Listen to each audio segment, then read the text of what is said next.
Helicopter দুর্ঘটনায় নিহত হয়েছেন ইরানের প্রেসিডেন্ট ইব্রাহিম রাইসি ও পররাষ্ট্রমন্ত্রী হোসেইন আমির আবদুল্লাহিয়ান। স্থানীয় সময় ২০ মে সকালে ইরানি সংবাদ মাধ্যম তেহরান টাইমসের প্রতিবেদনে এই তথ্য নিশ্চিত করা হয়। ইরানের রেড ক্রিসেন্টের বরাত দিয়ে বার্তা সংস্থা এএফপি জানিয়েছে, নিহত প্রেসিডেন্ট ইব্রাহিম রাইসি ও তার সহযাত্রীদের মরদেহ উদ্ধার করা হয়েছে।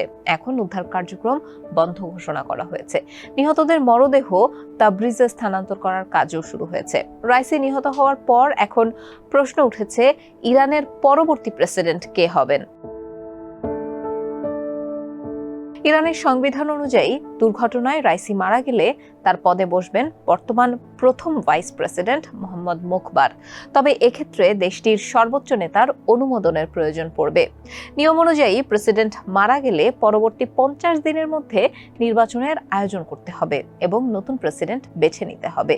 এই সময়ের মধ্যে দেশটির অন্তর্বর্তীকালীন প্রেসিডেন্ট হবেন ৬৮ বছর বয়সী মোহাম্মদ মোখবার। অন্তর্বর্তীকালীন প্রেসিডেন্ট হিসেবে মোখবার সংসদের স্পিকার এবং বিচার বিভাগের প্রধান সহ ৩ সদস্যের কাউন্সিলের অংশ হবে। এই কাউন্সিলই নতুন প্রেসিডেন্ট নির্বাচনের আয়োজন করবে। আগে ইরানে প্রধানমন্ত্রীর পদ ছিল। ১৯৮৯ সালে তা বিলুপ্ত করা হয়। সরকারে প্রেসিডেন্টের পরবর্তী পদে বসানো হয় একজন ভাইস প্রেসিডেন্টকে। তবে প্রেসিডেন্টের মতো এই পদ নির্বাচিত নয়, ভাইস প্রেসিডেন্টকে নিয়োগ দেয়া হয়। ১৯৫৫ সালের ১ সেপ্টেম্বর জন্ম নেয়া মোখবারও রাইসির মতোই ইরানের সর্বোচ্চ নেতা খামেনির ঘনিষ্ঠ ছিলেন। ২০২১ সালে রাইসি প্রেসিডেন্ট নির্বাচিত হলে মোখবার প্রথম ভাইস প্রেসিডেন্ট হন। একসময় ইরানের খুজেস্তান প্রদেশের গভর্নর ছিলেন মোহাম্মদ মোখবার। একটি সূত্রের বরাত দিয়ে রয়টার্স জানিয়েছে, গত অক্টোবরে মোখবার ইরানি কর্মকর্তাদের নিয়ে মস্কো সফরে গিয়েছিলেন। সেখানে তারা রাশিয়ার সামরিক বাহিনীতে সারফেস টু সারফেস মিসাইল এবং আরও অনেক ড্রোন সরবরাহ করতে সম্মত হয়েছেন। সফরকারী ওই দলে ইরানের রেভলিউশনারি গার্ডের ২ সিনিয়র কর্মকর্তা এবং সুপ্রিম ন্যাশনাল সিকিউরিটি কাউন্সিলের একজন কর্মকর্তাও ছিলেন।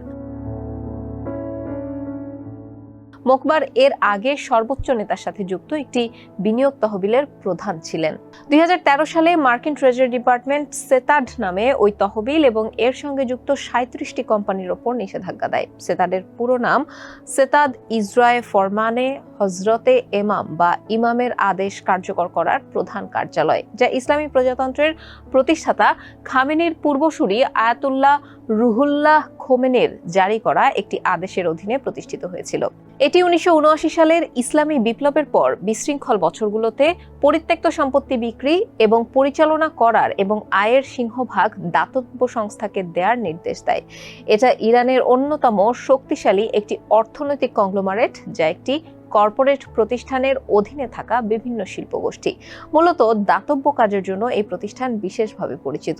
ইরানের সর্বোচ্চ নেতার সরাসরি তত্ত্বাবধানে এটা পরিচালিত হয়। মোহাম্মদ মোখবারের নজরদারিতে সিতাদ করোনার নিজস্ব টিকা কোভিরান বারেকাত তৈরির কাজও এগিয়ে নিয়েছিল। যদিও এই টিকার কার্যকারিতা নিয়ে অনেক প্রশ্ন রয়ে গেছে।